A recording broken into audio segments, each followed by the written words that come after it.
예배 자리에 오신 여러분들을 진심으로 환영하고 축복합니다. 우리 청담교회는 은혜가 샘솟는 교회, 부흥이 시작되는 교회입니다. 우리 하나님의 위로와 평강이 여러분과 또 여러분의 가정에 함께 하시기 바랍니다. 네, 오늘부터 이제 대림절이 시작이 됩니다. 대림절은 예수님이 다시 오심, 그것을 기다리는 절기죠. 지난해에도 말씀을 드렸지만 중요한 내용이기 때문에 이 대림절에 대해서 간략하게 좀 말씀을 나누겠습니다. 초대교회의 신앙을 한마디로 말하라고 하면 바로 이 재림신앙이라고 할 수 있습니다. 재림이라는 말은 예수님께서 다시 오신다, 이와 같은 말씀이지요. 다시 오실 주님을 기다리는 신앙, 이것이 바로 재림신앙입니다. 다른 말로 표현하면 마라나타 신앙이라고 할 수 있겠습니다. 마라나타라는 말은 주여 어서 오시옵소서, 이러한 기원과 간구의 뜻을 가지고 있습니다. 성경의 맨 마지막에 해당되는 요한계시록 22장 20절과 21절 말씀을 우리 같이 한번 읽어보겠습니다. 이것들을 증언하신 이가 이르시되 내가 진실로 속히 오리라 하시거늘 아멘. 주 예수여 오시옵소서. 주 예수의 은혜가 모든 자들에게 있을지어다. 아멘. 이 성경의 맨 마지막이 바로 예수님의 다시 오심, 재림에 대한 기대와 소망으로 마무리하고 있습니다. 주님의 은혜는 어떤 사람들에게 임할까요? 다시 말하면 다시 오실 주님을 소망하면서 주님을 기다리는 사람들, 그들에게 임합니다. 재림에 대한 소망이 없다면 예수님을 통해 주시는 하나님의 은혜를 경험하기가 어렵습니다. 왜 초대교회는 재림신앙, 다시 말하면 이 마라나타의 신앙을 갖게 되었을까요? 그 이유는 예수님께서 다시 오신다 약속해 주셨기 때문입니다. 부활하신 주님이 하늘로 올라가시기 전에 제자들에게 너희를 다시 데리러 올 것이니 기다리고 있으라 말씀하셨습니다. 예수님께서 하늘로 올라가시기 전에 제자들에게 남기신 말씀이 있습니다. 우리 사도행전 1장 4절과 5절 말씀을 같이 한번 읽겠습니다. 사도와 함께 모이사 그들에게 분부하여 이르시되 예루살렘을 떠나지 말고 내게서 들은 바 아버지께서 약속한 것을 기다리라. 요한은 물로 세례를 베풀었으나 너희는 몇 날이 못되어 성령으로 세례를 받으리라 하셨느니라. 아멘. 예루살렘을 떠나지 말고 약속하신 성령을 받으라는 거죠. 성령을 받으면 권능을 받고 예루살렘과 온 유대와 사마리아와 땅끝까지 이르러 주님의 증언이 될 것이라는 그 말씀을 남기고 하늘로 올라가셨습니다. 제자들은 호련히 하늘로 올라가신 주님의 모습을 보면서 넋을 잃고 쳐다보게 됩니다. 그때 흰옷 입은 천사가 제자들 옆에 서서 정신을 차리는 말을 하게 됩니다. 사도행전 1장 10절과 11절 말씀을 같이 읽겠습니다. 올라가실 때에 제자들이 자세히 하늘을 쳐다보고 있는데 흰옷 입은 두 사람이 그들 곁에 서서 이르되 갈릴리 사람들아 어찌하여 서서 하늘을 쳐다보느냐. 너희 가운데서 하늘로 올려지신 이 예수는 하늘로 가심을 본 그대로 오시리라 하였느니라. 아멘. 천사들은 이제 정신을 차리고 너희가 있어야 할 삶의 자리로 돌아가서 다시 오실 주님, 재림의 주님을 기다리라고 했습니다. 이제는 다시 오실 주님을 맞이할 준비를 하라는 거지요. 제자들은 예수님께서 승천하신 그 감람산에서 내려와 예루살렘으로 돌아오게 됩니다. 그리고 이 마가의 다락방에서 120명의 제자들이 모여서 주님께서 주셨던 말씀들을 기억하면서 서로 은혜를 나누고 기도하며 찬송했습니다. 그리고 주님이 보내주실 성령을 기다리게 됩니다. 마침내 열흘 뒤에 하늘로 올라가신 주님께서 약속하신 성령을 보내주셨습니다. 성령이 임하자 어떤 일들이 일어났을까요? 많은 사람들은 방언과 치유와 기적과 같은 성령의 은사에 대해서 주목을 합니다. 그런데 성령의 은사는 말 그대로 성령이 임할 때에 나타나는 선물이지 성령이 오신 본질은 아닙니다. 은사는 성령이 오셔서 하게 될 어떤 본질, 그것을 돕고 그것을 세우는데 도움이 되는 이 성령께서 주시는 은혜의 선물입니다. 그러면 성령께서 오셔서 하신 그 본질적인 사역이 무엇일까요? 그것은 바로 교회를 세우는 일입니다. 성령은 주님의 몸된 교회를 세우셨습니다. 교회는 구원받은 성도들이 그리스도와 연합하여 이루어진 그리스도의 몸입니다. 하나님께서 예수님을 통해 각 사람을 구원하신 이유는 바로 주님의 몸된 교회를 세우기 위함입니다. 다음 주 이제 재직 세미나에서 자세하게 말씀드리겠지만 하나님의 구원 계획은 각 개인이 구원받는 것 이것으로 끝나는 것이 아닙니다. 오히려 시작에 불과합니다. 하나님의 구원 계획은 예수님을 통해 구원받은 성도들이 이제는 예수 그리스도와 연합하여 그리스도의 몸된 교회를 이루게 하는 겁니다.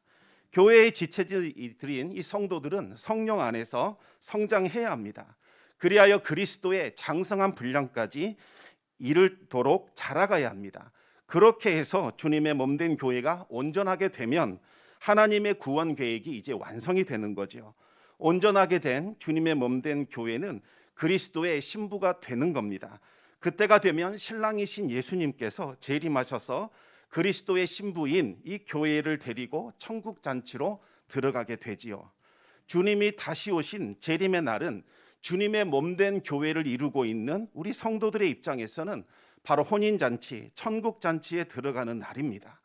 교회와 연합하여 준비된 자들에게는 그날은 기쁨과 영광의 날이 될 것입니다. 그러나 주님의 몸된 교회에서 벗어난 사람들, 주님과 연합하지 않는 사람들, 준비되지 않는 사람들, 불신자들에게는 형벌과 심판의 날이 될 것입니다. 그래서 초대교회는 신랑을 기다리는 신부와 같이 다시 오겠다 약속하신 주님을 기다렸습니다. 초대교회의 성도들은 주님의 부활을 직접 지켜보았던 부활의 증인들이었습니다. 제자들은 특히 예수님과 3년간 함께 지내며 주님으로부터 직접 가르침을 받았습니다. 그들은 예수님과 함께 최후의 만찬을 했고 겟세마네 동산에 함께 있었고 예수님께서 본디오 빌라도에게 고초를 당하시고 십자가에 죽으신 것을 직접 보았고 예수님께서 부활하신 것도 직접 보았습니다. 그리고 부활하신 주님과 함께 대화하고 음식을 먹으며 친교를 나누었습니다. 그리고 예수님이 천사들과 함께 구름을 타고 하늘로 올라가신 것도 그들은 직접 보았습니다. 제자들은 하늘로 올라가신 예수님께서 금방 오실 줄로 알았습니다. 예수님께서 재림에 대한 말씀을 하시면서 곧 오시겠다 그렇게 약속하셨기 때문이죠. 우리 마태복음 24장 29절에서부터 31절까지 말씀을 같이 한번 읽겠습니다. 그날 환난 후에 즉시 해가 어두워지며 달이 빛을 내지 아니하며 별들이 하늘에서 떨어지며 하늘의 권능들이 흔들리리라. 그때에 인자의 징조가 하늘에서 보이겠고 그때에 땅의 모든 족속들이 통곡하며 그들이 인자가 구름을 타고 능력과 큰 영광으로 오는 것을 보리라. 그가 큰 나팔 소리와 함께 천사들을 보내리니 그들이 그의 택하신 자를 하늘 이 끝에서 저 끝까지 사방에서 모으리라. 아멘. 이 말씀은 예수님께서 마지막으로 예루살렘에 입성하셨을 때에 제자들에게 주셨던 말씀입니다. 십자가에 달려 죽으실 것과 또 부활하여 심판의 구주로 오실 것에 대해서 말씀하시면서 제자들에게 깨어 있어야 한다 이렇게 말씀하셨습니다. 그날과 그때는 하늘의 천사들도 모르고 심지어 하나님의 아들인 예수님도 모르고 오직 하나님 아버지만 아신다고 하시면서 너희들이 생각하지 않는 그때, 넋을 놓고 있는 그때에 바로 그날에 올 것이니 깨어 있으라고 그렇게 당부를 합니다. 그런데 제자들은 예수님께서 속히 오신다 이 말씀만 기억을 했던 거지요. 마태복음 24장 34절을 우리 같이 읽겠습니다. 너희가 진실로 너희에게 말하노니 이 세대가 지나가기 전에 이 일이 다 일어나리라. 아멘. 제자들은 한 세대가 지나가기 전, 다시 말하면 자신들이 죽기 전에 예수님이 다시 오시는 재림이 일어날 것이라고 그렇게 믿었습니다. 그래서 초대교회 성도들은 주님이 오실 그날을 기다리면서 재림을 준비했습니다. 힘들고 어려울 때마다 예수님의 제자들은 다른 성도들을 권면했습니다. 조금만 참고 기다리십시오. 우리 주님 곧 오십니다. 환난을 견디고 믿음을 잃지 않으면 우리 주님 주시는 상급이 큽니다. 환난을 이기지 못하고 믿음에서 떠나면 안 됩니다. 곧 오실 주님을 바라보면서 우리 믿음으로 이겨냅시다. 그들에게 재림은 어떤 종교적인 신념이나 관념이 아니라 살아있는 실제 그 자체였습니다. 그래서 초대교회들은 성도들은 자신의 소유를 팔아서 다른 형제들을 구제하는 일이 그리 어렵지는 않았습니다. 지금 우리들의 입장에서 보면 어떻게 그렇게 할 수 있었을까 잘 이해가 되지 않습니다. 하지만 당시 상황에서는 그것이 너무나도 당연했습니다. 예수님의 십자가와 예수님의 부활이 너무나 분명했고 생생했기 때문에 예수님의 재림도 분명했고 너무나도 선명했습니다. 조금만 있으면 재림의 주님을 만날 텐데 무슨 집착이나 미련이 있었겠습니까? 하지만 예수님의 재림은 생각보다 그리 빨리 오지 않았습니다. 아직 재림이 오지 않았는데도 부활의 증인들이 하나 둘씩 세상을 떠나기 시작을 했습니다. 얼마 전까지만 해도 예수님과 함께했던 부활의 증인들이 교회의 대다수를 이루었었는데 이제 시간이 지나다 보니까 부활의 증인들이 하나 둘씩 사라지기 시작했고 예수님을 보지 못했던 2세대들이 이 교회를 이루기 시작을 합니다. 그러다 보니까 교회의 재림 신앙은 점점 더 약화되기 시작하고 사람들은 점차 이 현실에 안주하며 현실의 복락을 추구하는 현세적인 신앙으로 바뀌기 시작을 했습니다. 초대교회는 이와 같은 변화가 있을 것이라는 것을 미리 감지하고 어떻게 해야 우리가 주님을 잊어버리지 않을까? 어떻게 해야 주님을 기억할 수 있을까? 어떻게 해야 교회가 다시 오실 주님을 기다릴 수 있을까? 고민하기 시작을 했습니다. 그래서 초대교회 성도들은 주님을 기억하기 위하여 주님이 부활하신 그날을 주일로 구별하여 함께 모이며 주님에 관한 이야기를 나누며 서로 친교하고 권면하기 시작을 합니다.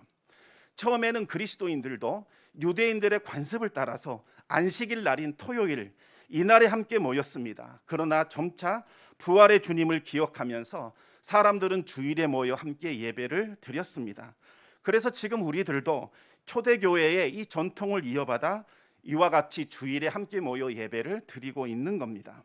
그리고 그들은 교회의 달력을 만들기 시작을 했습니다. 이것을 교회력이라고 부르는 거지요. 주님이 오신 그 성탄절 그리고 부활하신 부활절 이 두 개의 절기를 중심축에 들고 절기를 구성하기 시작을 했습니다.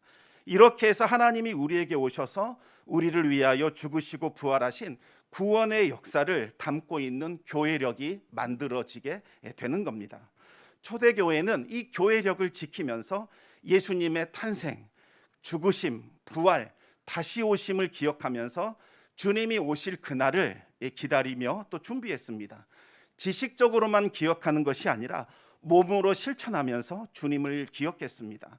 초대교회는 이와 같은 교회력을 통해서 하나님의 명령을 잊지 않았고 하나님의 약속을 지켜나갔습니다. 초대교회의 성도들은 모일 때마다 마라나타, 주여 어서 오시옵소서 이렇게 간구하며 탄식의 기도를 드렸습니다. 언제 주님이 다시 오실지 알 수 없었기에 초대교회는 이와 같은 시간을 새롭게 구성해서 주님을 기억하며 오실 날을 기다렸던 겁니다. 그래서 이 교회력을 구성하는 두 개의 중심축이 바로 성탄절 그리고 다른 하나가 부활절입니다. 성탄절과 부활절은 하루이지만 이 성탄절을 준비하는 이 대림절은 4주간이 진행이 됩니다. 그리고 부활하신 그날을 준비하는 사순절은 40일간을 진행하게 됩니다. 교회력의 시작은 바로 주님의 오심을 기다리는 바로 오늘 대림절부터 이제 시작이 되는 겁니다. 대림절이 다 끝나면 성탄절이 되고 이제는 부활절을 향하여 계속 전진하게 됩니다. 부활절을 준비하는 40일간의 사순절, 그리고 죽음에서 부활하신 부활절, 그리고 승천하셔서 성령을 부어주신 성령 강림절과 오순절, 그리고 또다시 대림절을 향하여 나아가게 됩니다. 이와 같은 방식으로 초대교회는 교회의 절기를 지키면서 주님을 기억했고 다시 오실 주님을 맞이할 준비를 하며 주님을 기다렸습니다. 바로 오늘부터 새로운 교회력이 시작이 됩니다. 강대상 아래에 있는 4개의 초는 대림절 4주간을 의미합니다.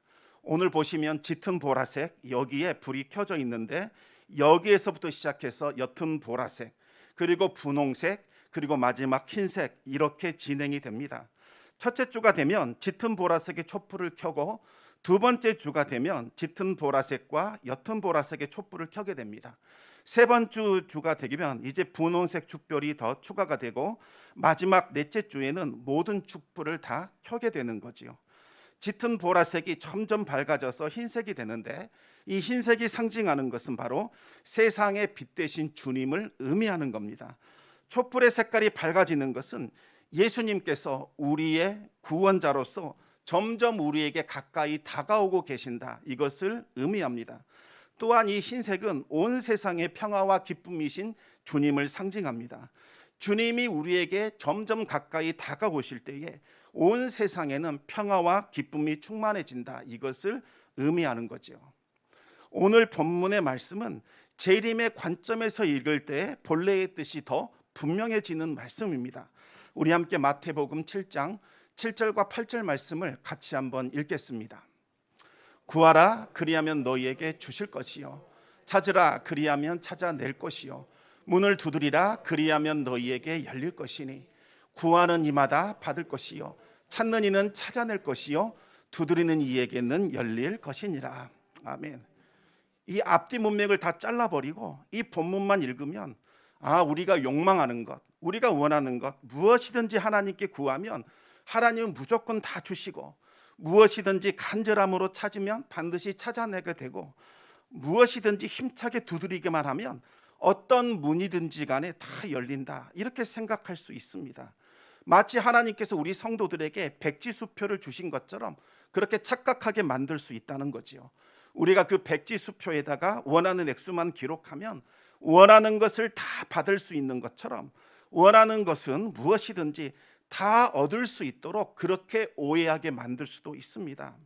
그런데 여러분, 과연 이 오늘 본문의 말씀이 그것을 말씀하고 있는 걸까요? 만약 그런 식으로 우리가 기도를 이해한다면 기도는 내 욕망과 야망과 탐심을 성취하기 위한 일종의 부적이나 주술과 전혀 다를 바가 없을 겁니다. 이 C.S. 루이스는 자신의 멘토였던 조지 맥도날드의 말을 인용하면서 기도에 대해서 이렇게 말했습니다. 만약 인간의 모든 요구를 하나도 거절하지 않고 다 들어주는 신이 있다면 그 신은 선한 신이 아니라 악마다, 이렇게 말했습니다. 무슨 말일까요? 우리 죄악된 인간의 본성에서 나오는 그 모든 요구들을 다 충족시켜주는 신은 하나님이 아니라 바로 사탄, 악마밖에 없다는 겁니다. 생각해 보시기 바랍니다. 어린 아이들이 떼를 쓴다고 해서 다 들어주는 부모는 한 사람도 없습니다. 부모는 아이에게 유익하지 않는 것은 절대로 주지 않습니다. 물론 아이들이 너무나 지나치게 이 생떼를 쓰면 유익하지 않는 것 알면서도 어쩔 수 없이 이 아이에게 들어주는 경우도 있습니다. 그러나 곧바로 들어주는 것이 아니라 최대한 나중으로 미루다가 어쩔 수 없이 들어주는 거지요. 아이들이 요구한 대로 다 들어준다면 그 사람은 아이를 사랑하는 것이 아니라 아이를 방치하고 있는 겁니다. 아이를 망치는 무책임한 행동이라고 할 수 있는 거지요. 그렇다면 오늘 본문은 어떻게 이해해야 될까요? 오늘 본문은 기도의 내용에 대해서 말씀하고 있는 것이 아니라 어떤 자세로 우리가 기도해야 하는가, 다시 말하면 기도의 자세에 관한 말씀입니다. 예수님은 너희가 무엇을 기도해야 하는가, 기도의 내용에 대해서 이미 산상수훈을 통해 다 알려주셨습니다. 그리고 주기도문을 통하여서도 기도문을 통해서 우리가 구해야 할 그 내용이 무엇인지를 알려주셨습니다. 주님의 몸된 교회와 교회의 지체가 되는 성도들은 마땅히 우리 주님께서 알려주신 그 뜻에 합당한 기도를 드려야 하는 겁니다. 산상수훈과 주기도문을 통해서 알려주신 하나님의 그 뜻이 교회와 성도의 삶에서 이루어질 수 있도록 우리가 그것을 기도 제목으로 잡고 기도해야 하는 거죠. 만약 우리가 헛된 욕망과 탐심에 사로잡혀 그것을 위해서 기도한다면 어떻게 거룩하신 하나님께서 그 기도에 들어주실 수 있겠습니까? 교회는 예수님의 몸이자 예수님의 신부입니다. 다시 오실 주님을 맞이하기 위하여 자신을 정결한 자로 구별하여 주님의 재림을 기다리는 공동체입니다. 만약 다시 오실 주님에 대한 사모함이 전혀 없고 그날에 대한 아무런 준비도 되어 있지 않다면 그 교회와 그 교회에 속한 성도들은 영적으로 큰 질병 가운데 있는 겁니다. 매우 심각한 상황입니다. 예수님은 그와 같은 교회를 토해버리고 싶다 이렇게 말씀하셨습니다. 우리 요한계시록 3장 15절과 16절 말씀을 같이 읽겠습니다. 내가 내 행위를 아노니 내가 차지도 아니하고 뜨겁지도 아니하도다. 내가 차든지 뜨겁든지 하기를 원하노라. 내가 이같이 미지근하여 뜨겁지도 아니하고 차지도 아니하니 내 입에서 너를 토하여 버리리라. 지금 이 말씀은 이 라오디게아 교회를 향하여 주시는 말씀이었습니다. 라오디게아 교회는 다른 교회들이 정말 부러워하는 정말 부자 교회였습니다. 이 원래 라오디게아 지역은 사람이 살 수 없는 황무지였습니다. 그런데 로마 제국이 그곳을 개발해서 교통의 중심지, 신도시로 만들어 버렸습니다. 그러자 이곳에 교회가 들어왔고 엄청나게 교회가 크게 성장하게 됩니다. 다른 지역들의 교회는 로마 제국의 탄압으로 힘들고 어려웠지만 이 라오디게아 교회는 그와 같은 염려가 전혀 없었습니다. 외부의 핍박도 없었고 이단의 위험도 없었습니다. 차고 넘치는 자원으로 교회의 재정은 정말 풍족했고 교회가 진행하는 프로그램도 너무나 훌륭했습니다. 모든 사람들이 꼭 다녀보고 싶었던 교회, 아무런 부족함을 느끼지 못했던 그와 같은 교회였습니다. 라오디게아 성도들은 예수님이 복 주셔서 우리가 이렇게 평안하고 안락한 가운데 신앙생활을 하고 있다 이렇게 자랑했습니다. 하지만 예수님의 평가는 그들의 생각과는 완전히 달랐습니다. 요한계시록 3장 17절과 18절 말씀을 우리 같이 한번 읽어보겠습니다. 내가 말하기를 나는 부자라 부요하며 부족한 것이 없다 하나 내 곤고한 것과 가련한 것과 가난한 것과 눈먼 것과 벌거벗은 것을 알지 못하는도다. 내가 너를 권하노니 내게서 불로 연단한 금을 사서 부요하게 하고 흰옷을 사서 입어 벌거벗은 수치를 보이지 않게 하고 안약을 사서 눈에 발라 보게 하라. 라오디게아 교회는 세속적인 풍요에 취해서 영적인 눈이 어두워졌고 영적인 빈곤과 곤고함으로 벌거벗은 채로 죽어가고 있었습니다. 겉으로는 넘치는 자원을 자랑했지만 정작 부활의 증인으로서의 능력은 하나도 없었고 영적인 능력도 생명도 나타나지 않고 있었습니다. 다시 오실 주님을 맞이할 준비는 전혀 없었고 오로지 세속적인 것들을 자랑했고 그 풍성함에 대해서만 떠벌리고 있었던 거지요. 주님은 라오디게아 교회를 토해버리고 싶다라고 말씀하시면서 그들에게 처방전 하나 주십니다. 그런데 무슨 말씀을 주셨는지 들어보면 다들 충격을 받을 수밖에 없는 그와 같은 말씀을 주셨습니다. 우리 요한계시록 3장 20절 21절 말씀을 같이 읽겠습니다. 볼지어다 내가 문 밖에 서서 두드리노니 누구든지 내 음성을 듣고 문을 열면 내가 그에게로 들어가 그와 더불어 먹고 그는 나와 더불어 먹으리라. 이기는 그에게는 내가 내 보좌에 함께 앉게 하여 주기를 내가 이기고 아버지 보좌에 함께 앉은 것과 같이 하리라. 아멘. 우리는 너무나 이 유명한 말씀을 불신자들을 영접할 때 많이 인용합니다. 지금 예수님은 당신의 문 밖에서 서서 당신의 마음 문을 두드리고 계십니다. 당신이 이제 마음의 문을 열고 주님을 영접하시면 예수님의 자녀가 됩니다. 얼마나 은혜로운 말씀인지 모릅니다. 그런데 예수님은 정작 이 말씀을 불신자에게 하는 것이 아니라 라오디게아 교회에게 하고 있는 겁니다. 지금으로 치면 정말 우리나라에서 가장 부흥하고 있는 교회, 성장하는 교회, 모든 교회가 다 그 성장 비결을 배우고 싶어하고 따라하고 싶은 그런 교회에 대해서 말씀하고 있는 겁니다. 그런데 이 충격적인 말씀은 예수님이 그 교회 안에 안 계신다는 겁니다. 교회 문 밖에 서서 문이 열리기를 기다리며 두드리고 있으니까 제발 문을 열어달라는 거지요. 너희가 그 문을 열면 예수님께서 교회 안으로 들어가셔서 성도들과 함께 교제하며 영생의 복락을 누리도록 해주시겠다 이렇게 약속하고 있습니다. 여러분 이 말씀 오해하지 않기를 바랍니다. 대형교회가 잘못되었다 비난하고 있는 것이 아닙니다.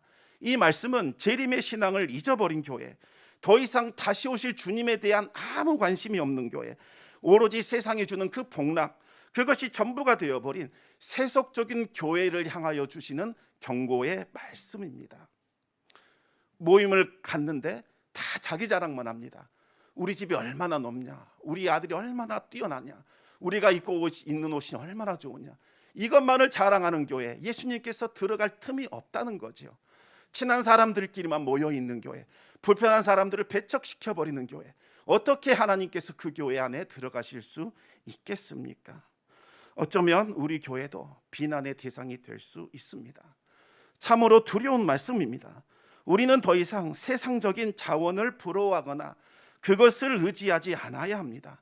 세상이 자랑하는 옷을 입을 것이 아니라 신앙의 순수성과 거룩함의 흰옷을 입어야 합니다. 오직 주님만을 자랑하고 기뻐하며 주님 한 분만을 신뢰하며 그분만을 내 생명의 근원으로 살아가야 한다는 말씀입니다. 그와 같은 삶을 살아가는 자에게는 필연적인 고난이 따르기 마련입니다. 우리 함께 요한계시록 3장 18절과 19절 말씀을 같이 읽어보겠습니다. 내가 너를 권하노니 내게서 불로 연단한 금을 사서 부요하게 하고 흰옷을 사서 벌거벗은 수치를 보이지 않게 하고 안약을 사서 눈에 발라 보게 하라. 물은 내가 사랑하는 자를 책망하여 경계하노니 그러므로 내가 열심을 내라 회개하라. 아멘. 여기서 말씀하시는 불로 연단한 금, 무엇을 말하겠습니까? 주님을 따라 살고자 몸부림칠 때에 받을 수밖에 없는 그 고난을 말합니다. 나도 세상 사람들처럼 한패거리가 되어서 막 같이 흉보고 누군가의 틈에 들어가 있으면 고난받을 일이 없습니다. 그렇게 하면 회사 생활 편안하게 할 수 있지요. 그런데 내가 예수님을 믿기 때문에 그렇게 못하는 겁니다. 그러다 보니 저 사람 참 복잡하게 인생 산다, 왜 저렇게 사느냐, 이와 같은 말을 듣고 참 미련하다, 종교에 빠져 있다, 이와 같은 말을 듣게 된다는 겁니다. 이와 같은 고난을 받는 것, 이것이 바로 우리를 부요하게 한다는 겁니다. 우리를 부요하게 하는 것은 하늘 창고에 쌓여 있는 것, 이것인데 이것은 세상적인 금이나 보화가 아니라 주님을 따르면서 경험하게 되는 그 수고, 그 수치, 그와 같은 고난들, 이것을 말하는 겁니다. 안타깝게도 라우디기아 교회에는 이와 같은 수고와 헌신과 낮아짐이 전혀 없었던 겁니다. 우리는 신앙생활을 편하게 할 수도 있고 또 힘들게 할 수도 있습니다. 고상한 취미생활을 하듯이 멋지고 여유롭고 폼나게 신앙생활할 수 있습니다. 적당하게 교회와 거리를 두면 됩니다. 수고로운 일, 골치 아픈 일들은 다른 누군가가 해주겠지 떠넘기면 되는 거죠. 그러면서 누군가가 알아주는 일, 좀 생색이 나는 일, 폼이 나는 일에는 적극적으로 참여합니다. 이렇게 하면 굳이 고난받지 않아도, 수고하지 않아도 충분히 신앙생활 잘할 수 있습니다. 기도할 필요가 뭐가 있겠습니까? 땀 흘리지 않아도 신앙생활하는 데는 별 문제가 없을 겁니다. 그런데 여러분, 과연 그렇게 신앙생활을 해도 되는 걸까요? 과연 그 10년 가운데 주님을 사랑하는 마음이 있고 주님을 향한 구원의 감격이 있다고 할 수 있겠습니까? 다시 오실 주님에 대한 간절한 사모함이 있을까요? 스스로는 나는 부요하다, 나는 부족함이 없다 생각할지 모르지만 주님께서는 너의 그 곤고한 것, 가련한 것, 가난한 것, 눈먼 것, 벌거벗은 것을 알지 못한다 책망하지 않으시겠습니까? 주님을 따르는 삶을 정말 쉽지 않습니다. 기도가 없이는 이 삶은 불가능합니다. 산상수훈의 말씀을 하시고 마지막 부분에 이르러서 왜 기도에 관한 말씀을 주셨을까요? 그 이유가 무엇이겠습니까? 기도하라는 겁니다. 어제 우리 젊은 집사님과 함께 식사하면서 대화를 나누었는데 회사 가기 전에 기도하지 않으면 안 된다는 겁니다. 회사에 가서도 혼자 구석진 곳에 숨어서 기도한다는 겁니다. 하나님 도와주십시오. 여러 사람들이 비난하고 무리를 지어서 막 뭐라고 하는데 이겨낼 수 있는 힘을 달라고 기도한다는 겁니다. 이 믿음으로 사는 것은 이런 것을 의미합니다. 도저히 기도하지 않고서는 오늘 하루를 버텨낼 수 없고 기도하지 않고서는 주님이 우리에게 부탁하신 그것을 이룰 수가 없는 그와 같은 삶입니다. 기도해야 우리가 산상수훈을 통해 알려주신 하나님의 뜻을 이루는 삶을 살아갈 수 있습니다. 재림을 기다리며 재림을 준비하는 성도들 기도할 수밖에 없습니다. 세상이 참 어리석다, 너무 바보같이 사는구나 이렇게 말았는데 어찌 흔들리지 않겠습니까? 주님의 뜻이 이루어지게 해달라고 간구하는 것, 주님 앞에 섰을 때에 우리 자신과 우리 성도들과 우리가 섬기는 교회가 정말 부끄러움이 없이 설계해달라는 이 기도, 그 기도를 드릴 수밖에 없다는 겁니다. 우리는 하루에도 몇 번씩 무너집니다. 오늘은 그래 하나님 뜻 가운데 살아봐야겠다 무수히 다짐하지만 매번 실패합니다.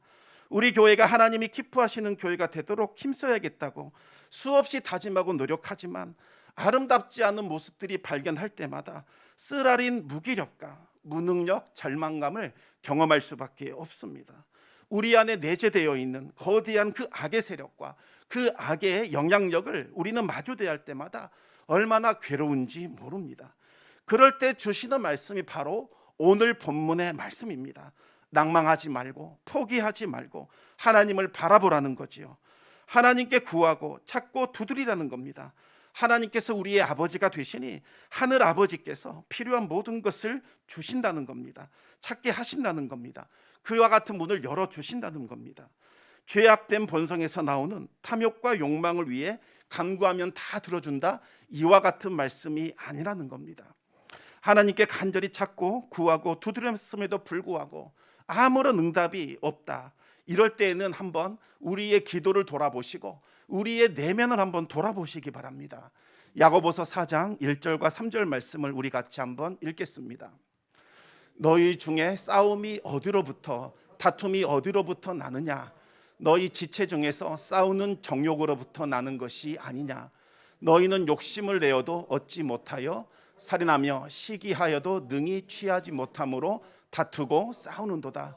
너희가 얻지 못함은 구하지 아니하기 때문이요 구하여도 받지 못함은 정욕으로 쓰려고 잘못 구하기 때문이라. 아멘. 야고보는 기도응답에 대해서 분명하게 말씀하고 있습니다. 기도응답을 받지 못하는 이유는 먼저 하나님께 구하지 않기 때문이죠. 구하지 않았기 때문에 얻지 못하는 겁니다. 그런데 만약 구했음에도 불구하고 받지 못했다면 이제는 나의 내면을 돌아볼 때입니다. 혹시 내가 정욕에 쓰려고 잘못 구하고 있는 것은 아닌가 돌아봐야 합니다. 만약 누군가에게 대갚아 주려고 하는 목적에서, 누군가의 마음에 상처를 주고 피눈물을 흘리게 하려는 목적에서, 인간적인 본성에서 나오는 그 욕정을 따라 기도하고 있다면 하나님 어찌 그 기도에 응답해 주실 수 있겠습니까? 우리가 기도할 때 가져야 할 마음은 하나님을 사랑하고 이웃을 사랑하는 마음이어야 합니다. 다른 사람이야 어찌되든 아무 상관없고 오로지 나만 잘 된다, 이와 같은 생각은 버려야 합니다. 그 마음에서 나오는 기도는 10중 8구 정욕이 지배하는 잘못된 기도이기 때문입니다. 우리는 기도하기 전에 마태복음 6장 33절과 34절 말씀을 꼭 기억해야 합니다. 우리 같이 한번 그 말씀 같이 읽겠습니다. 그런즉 너희는 먼저 그의 나라와 그의 의를 구하라. 그리하면 이 모든 것을 너희에게 더하시리라. 그러므로 내일 일을 위하여 염려하지 말라. 내일 일은 내일이 염려할 것이요 한날의 괴로움은 그날로 족하니라. 무엇을 먹을까? 무엇을 입을까? 무엇을 마실까? 이와 같은 염려는 내려놓으라는 겁니다. 하나님은 그것이 필요하다는 것 다 알고 계십니다. 그것 자체를 놓고 기도할 것이 아니라 이것을 통해서 이루어질 하나님의 나라, 그리고 하나님께서 받으실 그 영광, 그것을 염두에 두고 기도하고 찾고 구하라는 말씀입니다. 하나님은 믿고 구하는 자에게 그 일을 해결할 수 있는 지혜를 주십니다. 하나님께서 기도하는 중에 지혜를 주셨다면 이제는 그 지혜를 활용해서 문제를 해결할 수 있는 구체적인 방법들을 찾아야 합니다. 그리고 하나님께서 찾을 수 있도록 인도해 주신다면 포기하지 말고 계속해서 그것을 두드려야 합니다. 그러면 굳게 닫혀있던 문들이 활짝 열리게 될 것입니다. 이제 말씀을 맺겠습니다. 주님의 다시 오심을 기다리는 성도들은 고난이 오더라도 하나님의 뜻을 따라 살아갑니다. 그들은 하나님을 사랑하고 이웃을 사랑하는 삶을 포기하지 않습니다. 마태복음 7장 12절은 그 삶이 어떤 것인지에 대해서 우리에게 말씀하고 있습니다. 함께 읽어보겠습니다. 그러므로 무엇이든지 남에게 대접을 받고자 하는 대로 너희도 남을 대접하라. 이것이 율법이요 선지자니라. 아멘. 성령의 사람은 내가 대접받고자 하는 대로 다른 사람을 먼저 대접해 줍니다. 상대방이 다가올 때까지 기다리지 않습니다. 내가 먼저 다가가는 거죠. 상대방이 용서해 달라고 요청할 때까지 기다리지 않습니다. 내가 먼저 용서를 구합니다. 상대방이 화해합시다 이렇게 손 내밀 때까지 기다리지 않습니다. 내가 먼저 화해의 손길을 내미는 겁니다. 상대방이 용서받을 자격이 있거나 사랑받을 자격이 있기 때문이 아닙니다. 상대방이 내가 정해놓은 그 기준에 맞게 변했기 때문도 아닙니다. 하나님께서 아무 조건 없이 나를 사랑하셨고 용서하셨고 있는 모습 그대로 나를 받아주셨기 때문입니다. 그 사랑이 나를 변화시켰고 계속해서 변화시키고 있습니다. 하나님의 사랑을 입은 우리는 하나님의 사랑을 통해서 하나님의 영광을 드러내야 합니다. 그리고 하나님의 나라를 확장시켜 나가야 합니다. 이것을 이루며 살아가는 사람이 바로 율법을 이루어가는 삶을 사는 것이요, 선지자들이 예언한 바로 그것을 성취하며 살아가는 것이라고 말씀하고 있습니다. 이 일은 절대로 할 수 있는 일이 아닙니다. 쉽지 않습니다. 세상의 영으로는 이 일은 불가능합니다. 그러나 옛사람의 본성으로 불가능한 그 일이 성령 안에서는 가능합니다. 성령의 능력으로 내 안에 있는 그 인간적인 본성, 죄악된 본성, 옛사람의 자아를 십자가에 못 박을 때에 우리는 비로소 하나님을 사랑하고 이웃을 사랑할 수 있게 되는 겁니다. 우리가 성령 안에서 간절히 기도할 때, 간절히 구하고 찾고 두드릴 때에 이와 같은 예수 그리스도의 뜻, 하나님의 계획이 우리의 삶을 통해서 실현되기 시작을 할 겁니다. 대림절을 맞이해서 다시 오실 주님을 맞이할 준비가 되어 있는지 다시 한번 점검해 보시기 바랍니다. 심판의 구주이신 주님 앞에 설 준비가 되어 있는지 한번 돌아보시기 바랍니다. 베드로전서 4장 7절과 7절에서부터 11절 말씀을 읽고 마치겠습니다. 만물의 마지막이 가까이 왔으니 그러므로 너희는 정신을 차리고 근신하여 기도하라. 무엇보다도 뜨겁게 서로 사랑할지니 사랑은 허다한 죄를 덮느니라. 서로 대접하기를 원망 없이 하고 각각 은사를 받은 대로 하나님의 여러 가지 은혜를 맡은 선한 청지기 같이 서로 봉사하라. 만일 누가 말하려면 하나님의 말씀을 하는 것 같이 하고 누가 봉사하려면 하나님이 공급하시는 힘으로 하는 것 같이 하라. 이는 범사에 예수 그리스도로 말미암아 하나님이 영광을 받으시게 하려 함이니 그에게 영광과 권능이 세세에 무궁하도록 있느니라. 아멘. 주님의 몸된 교회를 사랑하고 교회에 지체된 형제 자매들을 사랑하고 서로의 죄를 덮어주고 서로를 귀하게 여겨 서로 대접하며 교회를 충성되게 섬기는 믿음의 성도들 되시기를 우리 주님의 이름으로 축원합니다. 기도하겠습니다. 아버지 하나님, 감사합니다. 우리가 주님을 잊어버리며 살아갈 때가 얼마나 많은지요. 주님께서 속히 올 것이니 깨어 기도하고 준비하라 말씀하셨습니다. 주님께서 우리에게 당부하신 그 말씀을 이루며 살아가는 삶이 얼마나 힘들고 어려운지요. 그러나 성령 안에서 기도함으로 그 일을 실천할 수 있음을 고백합니다. 우리가 주님 안에서 구하고 찾고 두드릴 때에 우리가 원하는 그것, 주님께서 보화처럼 여기시는 그것이 마침내 우리에게 주어지고 찾아지고 문이 열리는 역사가 일어날 줄로 믿습니다. 대림절을 맞이하여 주님 오심을 기다리는 성도의 삶을 살아가는 거룩하고 복된 우리 청담교회 성도 되게 하여 주시옵소서. 모든 말씀 우리 주 예수 그리스도 이름으로 기도드리옵나이다. 아멘.